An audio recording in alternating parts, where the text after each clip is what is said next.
So first 90 days. So to me, transitions are something that people don't focus enough on, because transitions of an executive or CEO into a company, or you as an individual going into a new company, that transition, the first 90 days, is everything. First impressions, but also you're setting yourself up either for, nice early wins, and you're winning, and you're literally setting yourself up with good trust and chemistry, or you're going the opposite, and you're setting up that guy doesn't do much, doesn't work out, doesn't get it, doesn't listen. But if you set up the right way, transition's critical. This is also a process that I think, from the VC community, we need to teach people more. It's more like toss them into, toss them in the pool and hopefully they swim. But transition's critical for the investors, for the company, and for the individual. So you have to have a plan. By the way, there's a common theme, right? Hope is not a plan. The key thing is you need to remove the brakes. So you need to get to reality fast. No matter what you go into, the reality is different than what you were told, not because people are lying to you, it is. There's three sides to every story, at least. So what you have to do is quickly get to reality. I used a metaphor of gas and brake. So the gas is all the good stuff. I save you money, I do this, all the stuff that marketing talks about. The brake are all the little things that no one wants to talk about. Sometimes they're large, the product doesn't work. Sometimes they're small. Betty doesn't do anything, but don't bring that up because that's kind of a skeleton in the closet. There's chemistry issues. There's customer experience. It works the way it's advertised, but it's not working the way our customers want it to be. So you have to focus on that. In fact, I get more drumming on, why are you so negative? You focus on all the bad stuff. Why are you spending so much time digging through and finding the bad stuff? Because in my experience, you have to find the bad stuff. The good stuff's there. But what's typically holding companies back are these little, what I'll call breaks. And it's anything from personnel, support, product, etc. You have to itemize it, you have to get it on the table, and you have to address it, and address it quickly. In the first 90 days, you want to do it in the first 30 days. I always work with boards on a 9-day plan. It's actually a 60-day plan, but I always give myself an extra 30 days. But you want to get to it quickly, and you want to find all the warts quickly. And don't be shocked when you find them. Don't kill the person that tells you, but what you need to get is all that flow of information, and literally, and by the way, when there's smoke, there's fire. If you smell something, it's probably there. You need to dig in deeper to find it. But find them all, and then you have to prioritize them out. That's part of the tactical plan. It's how you get to an inflection point. And then communicate, communicate, communicate.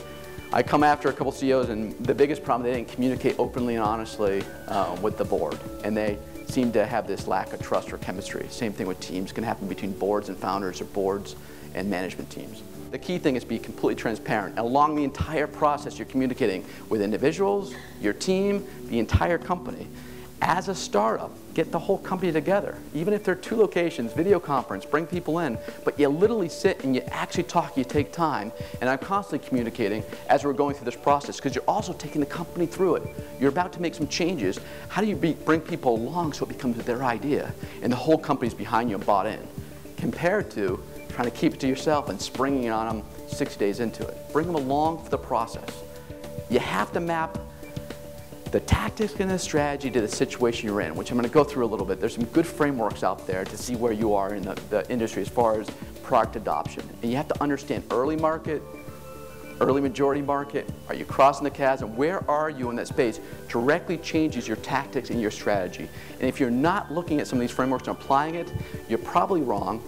These frameworks are more right than they're wrong. You have to take it into account. And I'm going to go through a little bit that in high level. And the key thing is get 100% alignment. Small companies are, they only have so much ammo. So analogy I'd use is like a pool of water, and you want to make the most waves, and you only have a small pile of little stones, and they're really small pebbles. Big companies have big boulders to throw, but you only have so many of these really small stones. So when you throw them, you need to make the biggest bang for the buck, and you only have a few. The only way to do that is to get everyone aligned. I always look at it as a launch. Wherever I go, I end up launching something in 6 months. Why is that? It's a way to get the whole company 100% aligned. And if you launch a product, what do you need? Well, I need the value prop. I need to train my sales guys. I need scripts for marketing. I need to get external PR to understand what I'm doing so that they're launching with me. I need to get some viral marketing going. I need engineering ready for a product. I need to show a roadmap and a strategy. I need an ecosystem behind me. So if you make that a launch arbitrarily in the middle of nowhere, you're able to get all those things, the whole company focused, and you can literally come out and hit an inflection point. That's exactly what you have to do, is focus on getting launched and 100% alignment. That's a lot of communication. The difference between 100%, everyone's going one direction, and 5% doesn't seem like much, but over time, it's a huge miss. that's all communication. I do typically, you'll see me 6 months in there's a big launch at whatever company I'm at.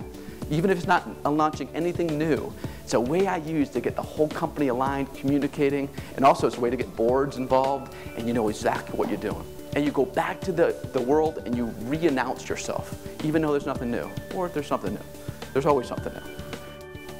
The frameworks, and I'm going to be careful on time, is I always try to use well-known language and I guess frameworks that are available in the industry. So I love Jeffrey Moore, I love Christensen, so I play it into it. But one is very helpful. You have to understand where you are on the technology adoption cycle. Are you dealing with early, techies or visionaries?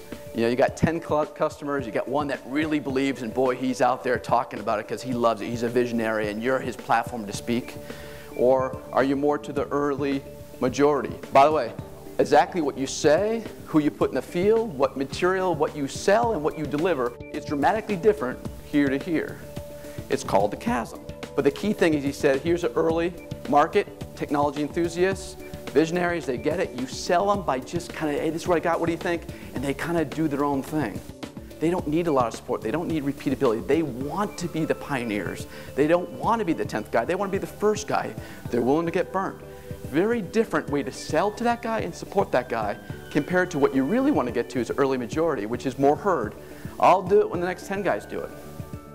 Why would I buy something from you compared to buying from the big guys? And now my weekends are shot and I'm getting laid off.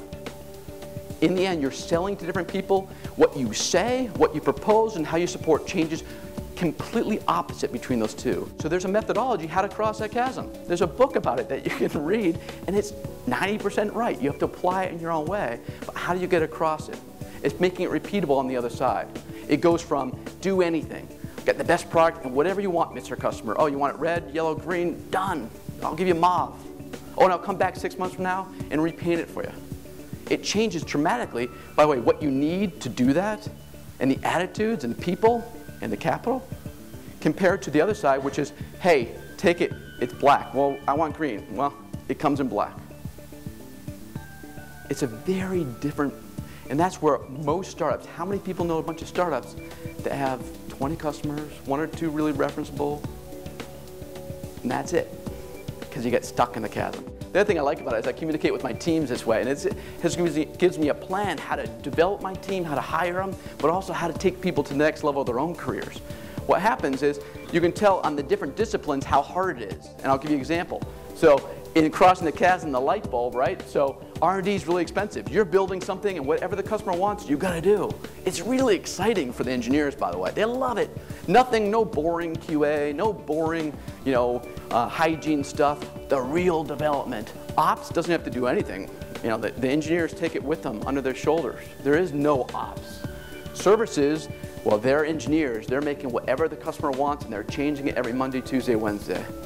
Sales matters a little bit. Rolodex. Got to be able to know who these early adopters are and walk them in and then bring your VP of engineering with you. And finance, well, you might have to raise money.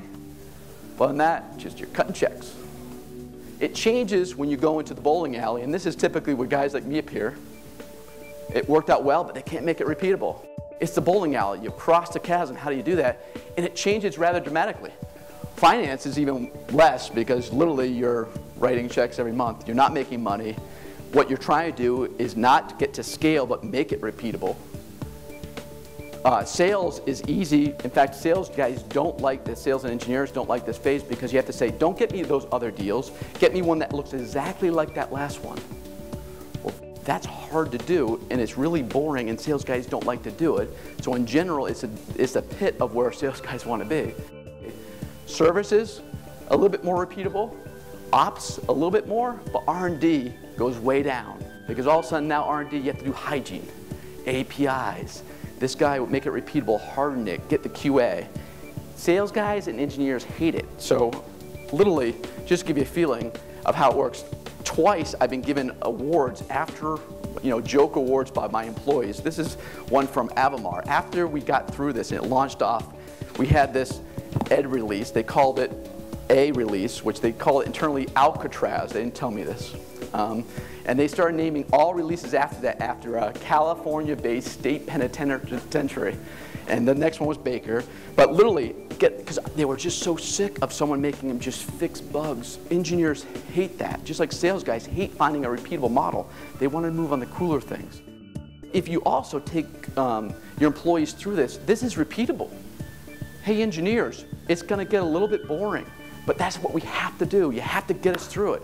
Best compliment I got in my last acquisition store-wise, 2 guys came up to me and goes, really appreciate it. He goes, you told us exactly what was about to happen. You saw it happening way beforehand. All it was is I showed them how it's going to change in the next 18 months, and we had to change as a company. But the other thing you can learn from this is the tornado is what normally kills people. Going from a startup, repeatable, to going to a tornado where it really takes off, the S-curve, 10% penetration, races to 90%, that's really challenging on finance, and you have to scale out sales. Typically, if you don't have dry powder, that's very difficult to do with a VC capital structure. That's the other reason big OEMs are present. That's a perfect time for them to pick up. But don't expect the OEMs to be successful with anything unless you get it to this point. So replace names. I use this slide to educate on acquisition. Hey, before and after. Guys, it's going to change. Let me tell you what group you're in. This is what your life's going to change, but it's the right way to do it. Anticipate it, understand it, embrace it, but it's very repeatable.